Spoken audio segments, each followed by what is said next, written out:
Okay, I've opened a blank HTML document, and today I want to look at the table, but most specifically, I want to look at how to use a table to position your objects on your web page, pictures, text, and so on. Now, one of the problems with HTML is it does alignment incredibly badly. And so, very early on, web designers figured out they could use tables to position objects, but to make the table an invisible table. So if you go onto W3 Schools and you go down to table, you can see how they create a table. So a table is made up of rows, table row, that's the start of a row, the end of a row, start of the second row, end of the second row, and the closing of the table. So inside table tags, you can have table rows, and then you have TDs or table downs, and those are the columns inside each row. So if you have two table downs, you've got two columns inside your table. And if you think about a table with its columns and rows, it looks a bit like a bookshelf. Well, one thing you can do with a bookshelf is you can organize your books on the bookshelf so that they stay in position.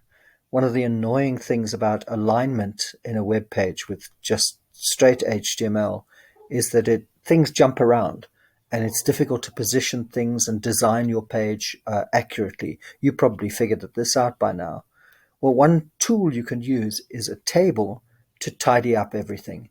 Much like in your room, if you have some shelving, you've got a place to put your lamp, your books, your objet d'art, an old sandwich, whatever it is. But when you put them on those particular shelves, they stay there. They stay in position. So you as a designer can put your pictures, your text, your videos on the page exactly where you want them. So let's start putting that together inside a pen. I'm just going to minimize my CSS just so I've got maximum space in my HTML. And I'm working inside the body tags. So everything on this page is inside body tags.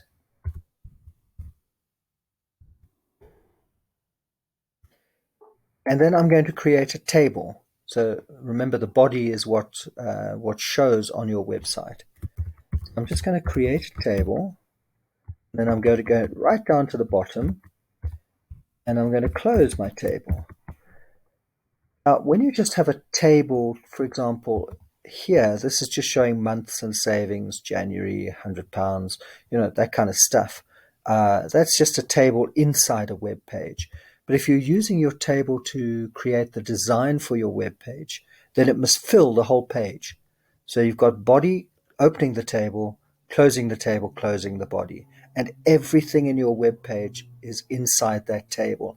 If it's not inside the table, it's going to be outside the alignment and the design of your page. You're using the table for design purposes. So a couple of things that you can use inside the table is the attributes you can set for the table. First of all, you can set its width. My mouse is jumping around like anything. You can set the width.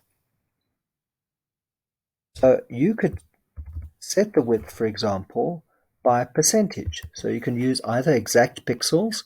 My table is going to be 500 pixels across. But then when viewers view your web page in different screen resolutions, it's going to look differently. Or you could set it by a percentage. So if I say, for example, that my table is going to be 80%, then my table is going to be 80% across the page. I think let me just start creating the table so that we can see it on the page. Another thing you can do is you can give it a background color, BG color. And if we give it a color of, let's say, light blue, then we should start to see the table. May only show once we've got our table rows and table downs. So let's put in a couple of table rows. So we open and close a table row, and then we have another table row, and we close the table row. So I've now got two rows. Let me just delete a bit of space here. And I'm making a bit of space here. And remember, you have table downs. I can open and close my table down. If I have two columns, then I would have two of these. Table down, close table down. Okay, I can just delete that. And then I could have exactly the same for my second table row. So I've now got two table rows and two columns in each row. So I've ended up with two rows and two columns. And you can see now what's happened is because I put in those table rows and table downs, the light blue is now, of my BG color, is now displaying. But it's all over to the left. Things align naturally by default to the left. So if I want it to be in the center, I've got to say align equals center, and just notice the American spelling. So now I've got a table width of 80%, and I could change that to 100% and it would fill the whole page. And I've got a BG color of light blue, and I'm aligning to the center. I could do similar things with my table rows. I could have each row a different color by putting a BG color in here. And for each table down, I can set a width. So I could say width equals, and then maybe for my first table down, this is going to be 30%. And my second one is going to be 70%. So that's 70%, 30%, and 70% of the table. And I could do the same over here. So I could say width equals, and for this one, maybe I want it to be 60% here. And for this one, I want it to be, it would have to be 40. Now, because I've got different 30 and 70, 60 and 40, I might experience some problems. HTML really struggles with this sort of stuff. Now what I can do is inside each table down, I'll just make some space between so you can see it a bit more clearly. I could put different objects, like putting objects onto my bookcase. So inside here, I could have a header, H1, and I could put my header in and close the H1 tag. And you'll notice my header is now popping in there. What if I want it to be in the center of that table? So instead of up against the left of that particular shelf, I want to put it in the center. Well, I can go into the table down, and I could just put align equals center. And then that header should pop into the center of that. And if I wanted to put an image in, I would go and put in an image tag. So img, that's my image tag. And I'm going to put a little monster in here. So I'm just going to right click here and go copy image address, go back in here and image, the source of that image equals, and then I just paste in that image address. My picture's popped in, but it's way too big. So I'm going to change the width to make it much smaller. Width equals 100 pixels. So now I've got a little logo for my header. Now that image is all the way in the center there. I want that all the way to the right hand side. So in my TD, which is table down, which is containing that, I just can go align equals right. And then any contents of that picture will go to the right of that particular table. If I put alignment in my image, we're going to have a little bit of a fight between the table down alignment and the image alignment. So if you're doing alignment, only do it in one place. Do it in the image or do it in the table down. Don't try and do it in both places. I can now go into my second row and I can start adding some text here. So maybe I've got a paragraph and I want to type in some text here, and that's the end of my paragraph. That closes the paragraph. There we go. And in the second table down, maybe I've got some other text that I'm writing. And I'm purposefully kind of typing quite a lot more here because I want to show you what that does when that happens. You'll notice this where I've got more text. It's forced in the first column. The text is aligning by default to the middle of that cell. If I go to the table as a whole, another tag I can use is border equals, and I can set a border width. And you can see the moment I type border equals, it now shows where the tables are. So I could put border equals 1 there, and it's showing where my borders are. And you can see that this is kind of aligned in the middle, and that's aligned, it's filling the cell. So the way to get around this is to use something called vertical alignment.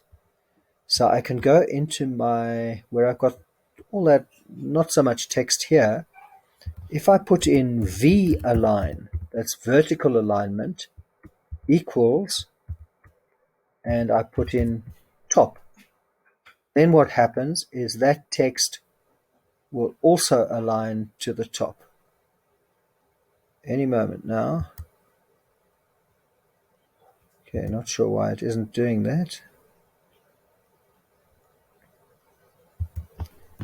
Let's try here. V-align equals top.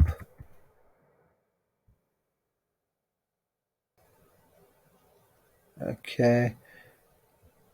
So that alignment's not working. Let me try the top one here just to see where the problem might lie. V-align equals top.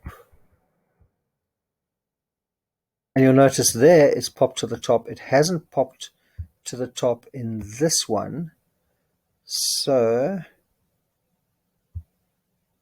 when that happens, good idea usually is just to retype it in case you've made some kind of formatting or spelling error that you can't see. And it's just not playing ball. Maybe it's because the paragraph tag is fighting with it. V-align equals top here. No, okay, that's something to research. Not sure why that isn't working. You can see it worked in the first one where I put the header, but it's not working here where I put the paragraph. Really, really odd. I'll get back to you on why that's not working properly. Okay, and that's it. You can see you can use a table very effectively for holding different objects. They position nicely on the page. One nice thing, or it could be nice or it could be really, really awful, is you can also change the background color of each cell. So, for example, I could go into this particular table down here, and I could put a BG color. Notice the American spelling of color. And I could put a different color in there. So if I type in yellow, then that cell should turn yellow. At least some things are working there. Okay, and you could do different colors in each cell, and that could be something that looks good, or it's something that could look awful. If I go to border equals 1, and I put border equals, not there, border equals 0, then what it should do is make my border lines, the lines between the borders, invisible. And that's the kind of effect that you want probably on a website. It looks a bit, a bit odd if you can see the lines in the table. So what I normally do is I put the lines in. I put in a 1 or 2 here while I'm working on it, and then at the end I go and put border equals 0. so that it makes the border invisible. Play with tables, see what different attributes you can add, width, alignment, and so on, and try and get it to work. You'll notice that it does allow you to position things much, much more accurately on the screen. Rather annoyingly, sometimes picture size, if the picture is much bigger, it'll override the content cells and it'll push the table out of position, and it can get quite messy. So if it does get messy, don't worry about it. You just go and reset the picture size. So change the width of your image, make it smaller again so it can fit inside the contents. And you'll notice that what I did with different table downs, the 30% and the 70% and the 60 and 40, that doesn't work. So you can take that out. It just muddies the water because the table's getting different instructions for different widths, and what it likes to do is line everything up. If you're working in Word and you're working with tables and you change one, you'll notice it also changes the other, and that's basically what's going on. So it's not perfect, but it does allow you to create a structure on your web page that you can place all your objects in. Okay, so have fun with it. Try adding a table to your website and using it for position.